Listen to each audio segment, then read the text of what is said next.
This is Martin Sixsmith, used to be the BBC's man in Moscow. And Washington. You're depressed.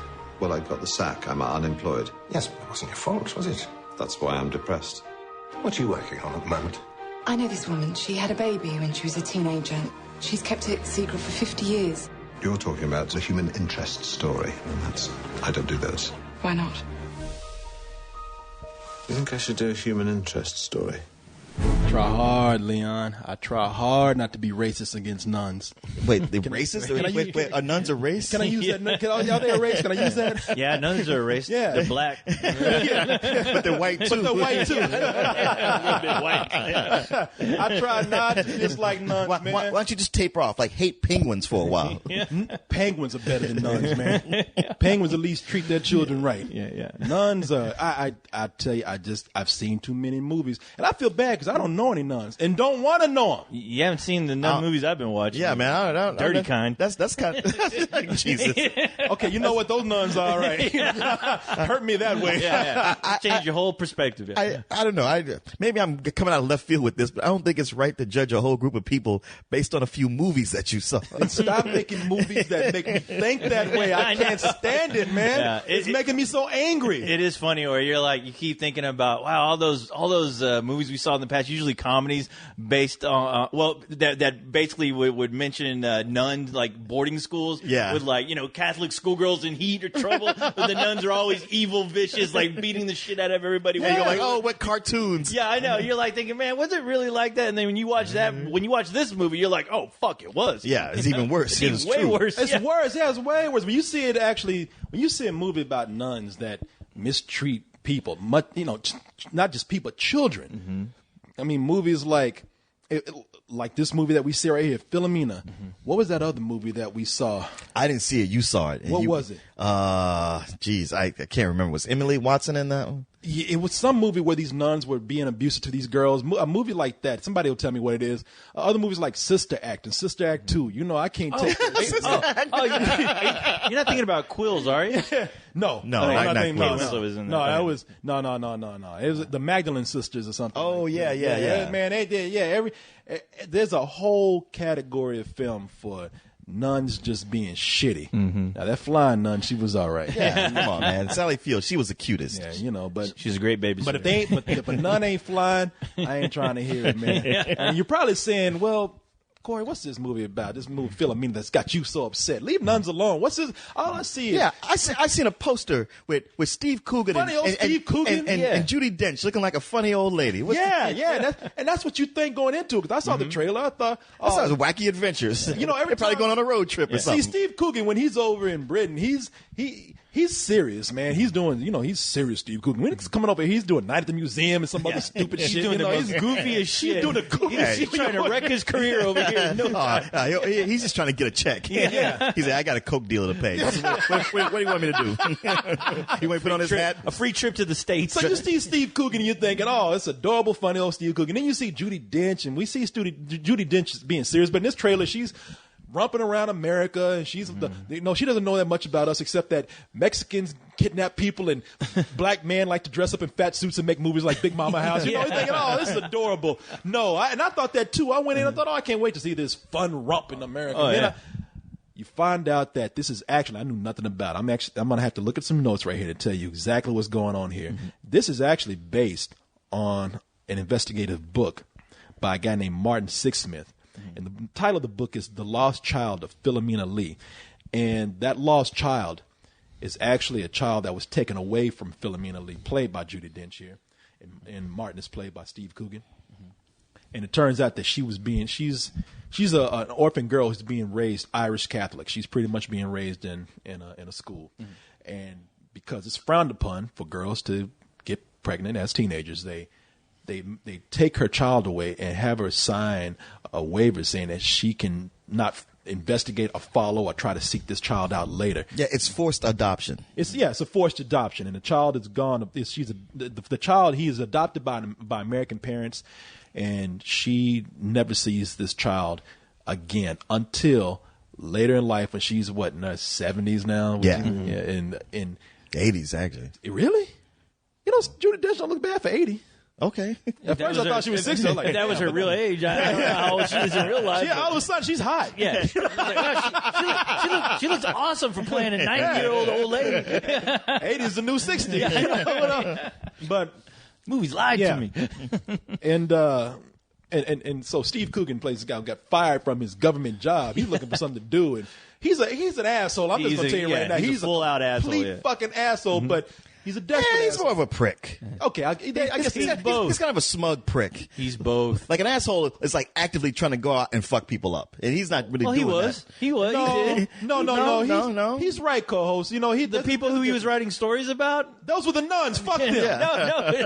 No. He had some. I thought at the beginning they made it seem very clear that he screwed some people over. Well, it's not like he said or wrote the wrong thing, but it wasn't really his fault. Yeah, it's whatever. He got fired for doing something that wasn't his fault, and now people looking down on him. No wonder the guy's a prick. Everybody's shitting on him now. Yeah. But he's looking for something to do, something to get him back out there. He ain't got no job. He's probably getting on his wife's nerves and shit. So this girl when he's at this function, this girl comes up and says, "Hey, look, my mother has this great story. I heard that you're a journalist. You should come.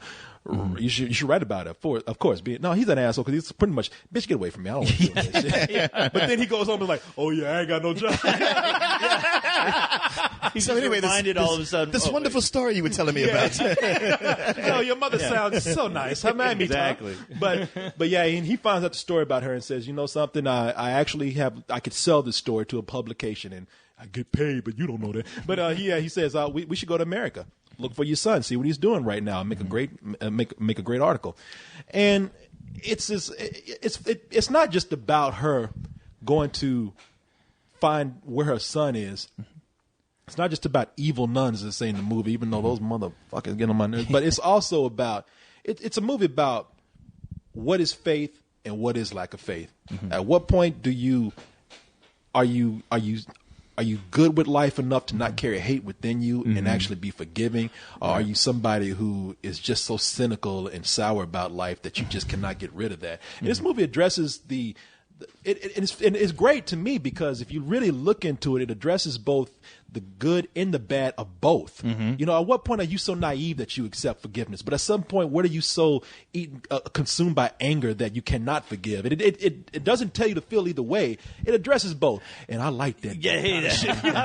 I'm right there. You know, being a heathen that I am. I know. The whole time I was thinking about, every time I see a character like the report, I'm like, that's Corey right there. That's you, Corey. That's you, man.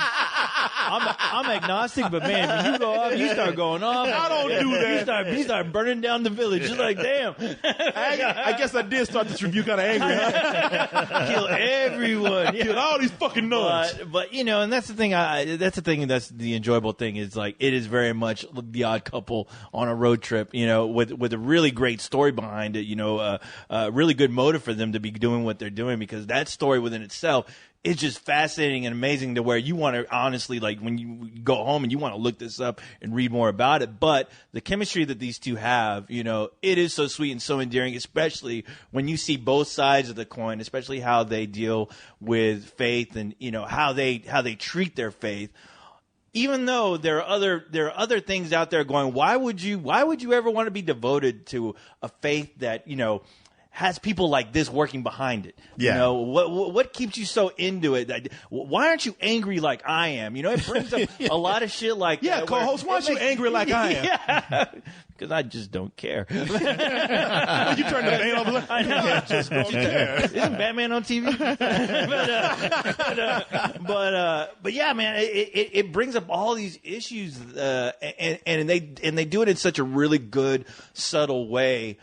With these characters, that it doesn't beat you over the head with them like we've seen in some movies recently. Yeah. No, you're right about that. That's what's great about this kind of film. It doesn't tell you how to feel. It just displays these two people and say, all right, which side do you go with? Yeah.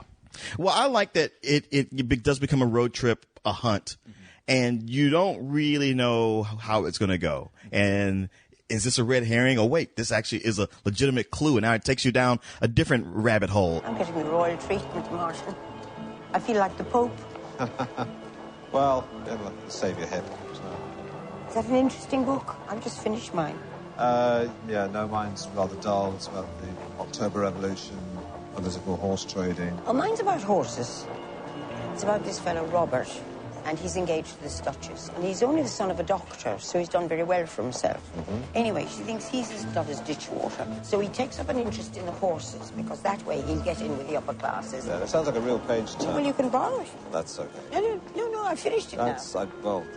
I feel like I've almost read it. And it's the bits with them together, that chemistry, or Judi Dench. Almost any time she was interacting with anybody, like my favorite parts are when they go to dinner and she's just talking to the people who work there and all. And Steve Coogan, he's being that smug prick, who's cynical guy who's like, oh, will she stop and just get over here so he can write this thing and get it done? I just want my story. But wasn't that part where you said, man, you ain't making us atheists look too good. Well, I don't know. I didn't spend the whole time going like he's the atheist representative. He just seemed like the rational representative because I thought he was playing just everyone. He's all of us. I mean, because it's not even like a fair debate where it's like, well, they have their side and we have our side. It's like, no. Those bitches are evil. I mean, that's just right off the bat. There's nothing, there's no ambiguity there. You see that, like, the way they treat those girls when they're younger, and it never gets better. Matter of fact, by the time you get to the end, I was just like, let's just blow some shit up right now. I know.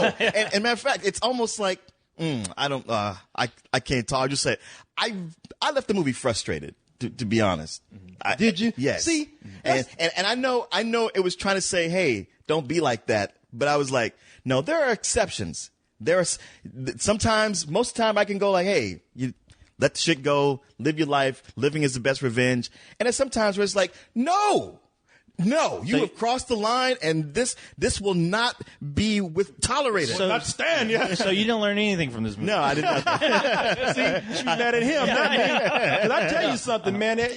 I was feeling like you for a while, and I was so frustrated at the end. I was mad at Judi Dench. I was too. I was mad. I was like, these bitches did you wrong. You better step correct to this shit. And then she would say something that was so sweet, and I'd be like, you know what? You're right. Yeah. Well, just let it go. She had a great explanation as to how she felt the way she did, and it made sense, especially with somebody who's gone through life, having to deal with this short, where there's a lot of things that are just like, just constantly interface as far as like questioning her faith, questioning, why these things happen to her. Yeah. So there's a point where it can twist you in a way that, is this how you want to be twisted? Is this something that you're going to let them turn you into? And the fact that, it shows kind of like, especially towards the end, kind of both sides of that coin, as far as the aggressor and somebody who is just going, oh, look, okay, at this point, I'm trying my best to just make my peace with this. We've already done enough here, and I thought at the end of it, where I'm not going to give anything away, but there is something that needs to be decided upon, and I thought that decision, I'm like, yeah, that's going to do more good than fucking burning, like me fucking painting my face up in Norwegian black metal, and burning down churches, to get something across. I feel like you could do both. The truth. Well, the thing is that the truth will eventually, once it is out there, it will. Leon and I wanted. It does more work for you than just getting pissed off and I don't know. Leon and I wanted Judi Dench to grab a machine gun. Well, who go did to school and shoot people and burn that fucking school. Well, who didn't? When we were in the theater, there was a couple of annoying bitches in the back. Were they nuns? Who were sitting behind us? Yeah. No, they were not nuns. They were probably thinking, they were saying out loud what Leon was thinking. Where it's like, man, she need to fucking burn down that church, like just fucking tear everything apart. And sitting there, it made me think, wow. It is interesting seeing how they're dealing with this on the screen, yet it's affecting people behind me in such a way where they sound like vicious, like monsters, like just vicious monsters. But even though I'm like, well, once you do that, at the end of it, you're still going to be where you started. I'm kind of offended that you would call these two rational people bitches. Well, it's very offensive. They need to learn to shut the fuck up when they're in a movie. Not when they make sense. And while you're right, burning down the church, that wouldn't solve the problem. Yeah. But there's one character, just fucking her up. That would have been enough for me to go like, whew, okay. But you know what? I'm good now. That one character, I mean, it was like the evil emperor. But it was the emperor for fucking Star Wars. She was sitting there in her chair with Darth Vader. All she had to do was shoot lightning out of her fingers. Yeah. It was an evil chick in a wheelchair. In a fucking wheelchair. And it was like, ooh, you don't be in a wheelchair and talk shit? It was like the emperor on wheels. It was, and I wanted, You don't do that shit when you can so easily be pushed down some stairs. Yeah, but and that's the thing. I mean, believe me, I would love to act out all these fantasies, but when you honestly see her for what she is sitting there and the way they present the scene and what she actually is, where you can just see her and you can go, okay, wow, this person did not enjoy their life at all. Be a man. Come on, man. man. The thing is, Get mad. The thing is that when you see somebody like that, it's like me going over and kicking like a diseased, mangled dog that's been biting people its whole life, where you just see it there and it's kind of already just, you see how the way they're thinking is poisoned, not just their mind, but their body and who they are. And that's the best revenge right there. They're having a miserable, slow face. No, that's good revenge, but they ain't the best. Let me tell you, They ain't the best. Set them on fire. Why? Because you don't get to do something. Yeah. Now, I got something for you, and I don't mean I'm saying this in the nicest way possible. I won't take this bad, but you that kind of bitch that would be held captive and fall in love with your captain, man. No, I would. You have. I'd be smart enough not to fall in love because that shit ain't real, Corey. That's something you need to learn. That's something you need to learn. Sympathy for the devil. That That's ain't what you real. got. I know you. There's no sympathy. There's whenever you see those badass movies where you see that person at the end go, you know what? You're better off just rotting away. I ain't going to help because more than likely you want somebody to put you out of your misery. So I'm just going to leave you there. I think that's the best. Don't turn your back on me. Yeah. Not me. Come back here. I'll come back. I'm what they call proactive. Yeah. No shit slide. I know. And Corey make that speech like, you ain't worth it. You take 3 steps. Yeah, but I'm fuck you up anyway. All right. On second thought, you are. And then at the end of your Twilight Zone episode, you become the person who you've hated. That's all right. That's good with me. At least I know I stepped up. Yeah, I ain't worried because You I'm going to have a step up. bitch like you who's going to let me trip go. over you guys always tripping over your steps. Get out of here. But you see the way we're talking about this now, it's kind of a mock argument. I mean, Yeah. I still think you push it out a little bit, Coles, but Nah. it's kind of a mock argument. But that's the kind of the thing that this movie is presenting to you. Everything that we're saying here is valid. I mean, there's so many different arguments that can be made here, but just take that out of it. The only thing that I can say is that this movie does have such an adorable side to it. To just see that ugly side is a little bit jarring. Oh, yeah. I mean, because they do present this as sometimes it is, as you say, an odd couple road trip movie, man. And it's endearing. Yeah. Well, and you get to the shit that makes you mad. Yeah. Well, it's like, and as wow. endearing as it is, it's all based on tragedy. Yeah. Right from the beginning. And that's what really hurt me, because at the end of it all, I still, and I don't know how other people are going to walk away from it, but I still, and this isn't giving away too much either, but I still saw Judi Dench's character as a tragic character. Yeah. Of course. And I felt, it's hard to, I guess that's my complaint. You walk in here and you're so taken in by the laughs and the lightheartedness of the beginning of it, and then by the end it is so heavy, and you are going to walk out with, I mean, no matter how much whatever side you take, let's just say you take the lighter side. Oh yeah, forgiving is great, whatever. You're still going to walk out with this sinking feeling, man. That, Oh, yeah. what I just saw was just so horrible. But then again, you got to realize, well, there's That's life. Judi Dench isn't the only one to have a story like this. Oh, there's yeah. plenty of other stories like this, and there's plenty of other people that it's all about how you deal with it. I mean, and this was a story about how somebody dealt with it, yet they still lived a full life. And I thought that was like the real true heart of it. Just seeing this woman not being torn down so much by what was done to her, but just the realization that not only was she living her life the way she wanted to, she didn't let anyone else tell her, like, turn her, twist her in a way that, it probably wouldn't have been as fulfilling. It probably would have an even worse fate for her to constantly feel just betrayed and torn, to where she couldn't enjoy life. That's what I liked about that scene in the diner, where when I said that dude was acting like all of us, I meant that's just how we are in real life. Just because we're so used to being around people that we forget that each person has their own story. Where Judi Dench still has that innocence about her. It's almost like a fish out of water type of story when she comes to the States, because she wants to get to know people. Right. But we're so consumed with ourselves, we don't give a fuck about knowing. And the movie anybody. does a good job at making you say, damn, this woman's retarded. And then you realize, like, no, she's open and she wants to know. Yeah. But everyone has a story just like she does, and she's ballsy enough to want to talk to people. And Steve Coogan is great. I mean, Actually, I thought it was one of his better performances. It is. It truly is. This is directed by Stephen Frears, who He usually, I mean, he's good. I mean, you've seen with this kind of material, he's kind of combining a lot of things that he's done in the past. I mean, he's got a long filmography, but he's done heavy movies like The Queen as far as drama goes. Nothing heavy as in it's like this. It's just kind of dry. Yeah. But then he did High Fidelity, which is more of a Oh, is that his? film. Yeah, that's his. Okay. And you kind of see both sides of him in this movie, man. And it really is something as far as what's been brought over here for the mainstream in America. It really is some of Steve Coogan's better work. Yeah. I mean, outside of that, you're going to see him dressing up like a fucking Trojan. Or Phineas Fogg and Around the World in 80 Days. Yeah, all that kind of dumb shit. Yeah, shit that you can tell. And have you noticed that in all those movies that Steve Coogan has to look on his face like, I really don't want to do this. Oh, yeah. I'm so above this, but I ain't above money. Yeah, shut your ass up. And wipe that sour look off your face. Smile, you limey cocksucker.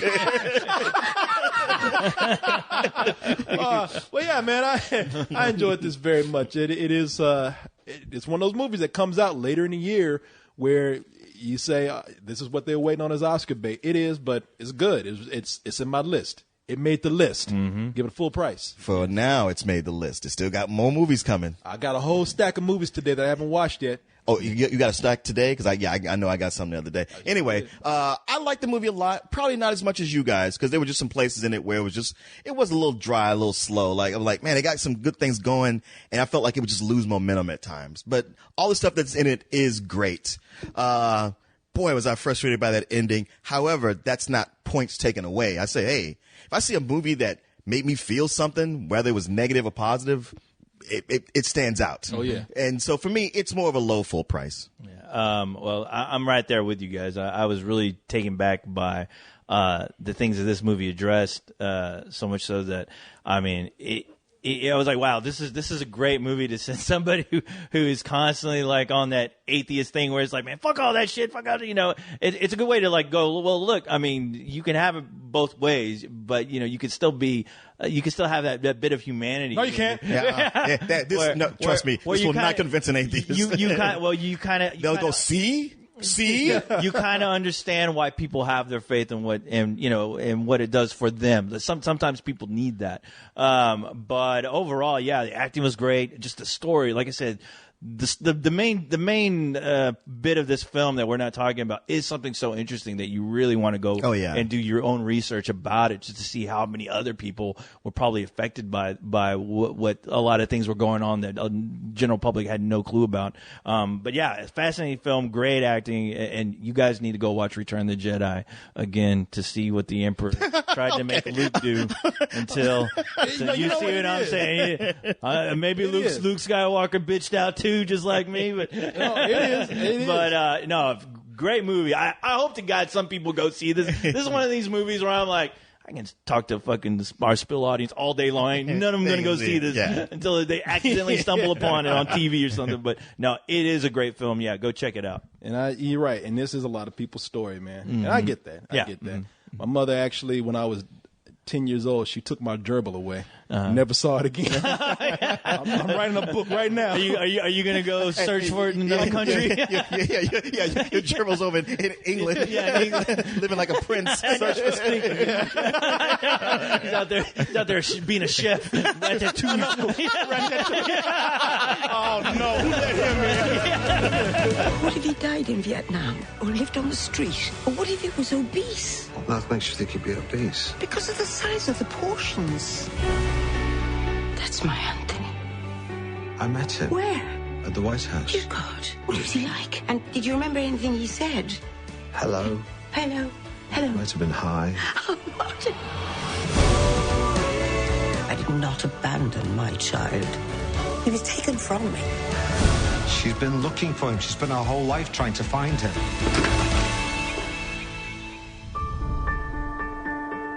I've never been to Mexico, but I believe it's lovely. Apart from the kidnappings.